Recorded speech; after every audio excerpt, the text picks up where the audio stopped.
ಲೋಕಸಭಾ ಚುನಾವಣೆಯಲ್ಲಿ ಈ ಬಾರಿ ಅಮೇಥಿ ಜೊತೆ ಕೇರಳದ ವಯನಾಡಿನಲ್ಲೂ ಅದೃಷ್ಟ ಪರೀಕ್ಷೆಗಿಳಿದಿರುವ ರಾಹುಲ್ ಗಾಂಧಿ ನಾಮಪತ್ರ ಸಲ್ಲಿಸಿದ್ದಾರೆ. ಸಹೋದರಿ ಪ್ರಿಯಾಂಕಾ ಗಾಂಧಿ ಜೊತೆ ಕೇರಳಕ್ಕೆ ಆಗಮಿಸಿದ್ದ ರಾಹುಲ್ ಗಾಂಧಿ ನಾಮಪತ್ರ ಸಲ್ಲಿಕೆಗೂ ಮುನ್ನ ಬೃಹತ್ ರೋಡ್ ಶೋ ನಡೆಸಿದರು. ಬಳಿಕ ಕೇರಳದ ಕಲ್ಪೆಟ್ಟ ಡಿಸಿ ಕಚೇರಿಗೆ ತೆರಳಿದ ರಾಹುಲ್ ಗಾಂಧಿ ಉಮೇದುವಾರಿಕೆ ಸಲ್ಲಿಸಿದರು. ಇದೇ ಮೊದಲ ಬಾರಿಗೆ ರಾಹುಲ್ ಗಾಂಧಿ ಎರಡೆರಡು ಕ್ಷೇತ್ರಗಳಲ್ಲಿ ಸ್ಪರ್ಧಿಸುತ್ತಿದ್ದಾರೆ. ಉತ್ತರ ಪ್ರದೇಶದ ಅಮೇಥಿಯಲ್ಲೂ ಅಖಾಡಕ್ಕಿಳಿದಿರುವ ರಾಹುಲ್ ಗಾಂಧಿ ಚುನಾವಣೆಯಲ್ಲಿ ಕೇಂದ್ರ ಸಚಿವೆ ಸ್ಮೃತಿ ಇರಾನಿಯನ್ನ ಎದುರಿಸಲಿದ್ದಾರೆ.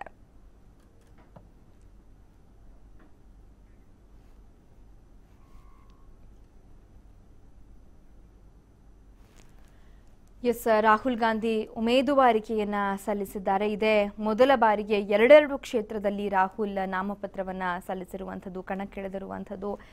ಒಂದ್ ಕಡೆ ಅಮೇಥಿಯಲ್ಲಿ ಸ್ಮೃತಿ ಇರಾನಿ ವಿರುದ್ಧ ಸ್ಪರ್ಧೆಯನ್ನ ಮಾಡ್ತಾ ಇದ್ರೆ, ಮತ್ತೊಂದು ಕಡೆ ವಯನಾಡುನಿಂದ ಕೂಡ ಇವತ್ತು ನಾಮಪತ್ರವನ್ನ ಸಲ್ಲಿಕೆ ಮಾಡಿದ್ರು. ಇನ್ನು ನಾಮಪತ್ರ ಸಲ್ಲಿಕೆಗೂ ಮುನ್ನ ಬೃಹತ್ ರೋಡ್ ಶೋ ನಡೆಸಿದಂತಹ ದೃಶ್ಯವನ್ನ ಕೂಡ ನೀವು ನೋಡಬಹುದಾಗಿದೆ. ಸಾವಿರಾರು ಸಂಖ್ಯೆಯಲ್ಲಿ ಕಾರ್ಯಕರ್ತರು, ಕಾಂಗ್ರೆಸ್ಸಿಗರು ಈ ಒಂದು ರೋಡ್ ಶೋನಲ್ಲಿ ಸಾಥ್ ನೀಡಿದ್ರು. ರಾಹುಲ್ ಗಾಂಧಿ ಇದೀಗ ನಾಮಪತ್ರವನ್ನ ಸಲ್ಲಿಕೆ ಮಾಡಿದ್ದಾರೆ. ಕೇರಳದ ಕಲ್ಪೆಟ್ಟ ಡಿಸಿ ಕಚೇರಿಗೆ ತೆರಳಿ ನಾಮಪತ್ರವನ್ನ ಸಲ್ಲಿಕೆ ಮಾಡಿದ್ರು. ಈ ಮೂಲಕ ದಕ್ಷಿಣ ಭಾರತದಲ್ಲೂ ಕೂಡ ರಾಹುಲ್ ಗಾಂಧಿ ಸ್ಪರ್ಧೆಯನ್ನ ಮಾಡ್ತಾ ಇರುವಂಥದ್ದು. ಇದೇ ಮೊದಲ ಬಾರಿಗೆ ಎರಡು ಕ್ಷೇತ್ರಗಳಲ್ಲಿ ರಾಹುಲ್ ಸ್ಪರ್ಧಿಸುತ್ತಿದ್ದಾರೆ. ಎಷ್ಟೇ ಬ್ಯುಸಿ ಇದ್ರು, ಏನೇ ಕೆಲಸಗಳಿದ್ರು, ಫಸ್ಟ್ ಹೋಗಿ ಎಲ್ಲರೂ ತಪ್ಪದೆ ಮತ ಚಲಾಯಿಸಿ ಒಳ್ಳೆ ಅಭ್ಯರ್ಥಿನ ಆಯ್ಕೆ ಮಾಡಿ. ನಮ್ಮ ಸರ್ಕಾರ ನಮ್ಮ ಹಕ್ಕು.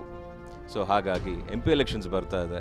ನಾನು ವೋಟ್ ಮಾಡ್ತಾ ಇದ್ದೀನಿ, ನೀವು ಸಹ ವೋಟ್ ಮಾಡಿ ಈ ಒಂದು ಜವಾಬ್ದಾರಿನ ಸರಿಯಾಗಿ ನಿಭಾಯಿಸ್ಕೊಳ್ಳಿ.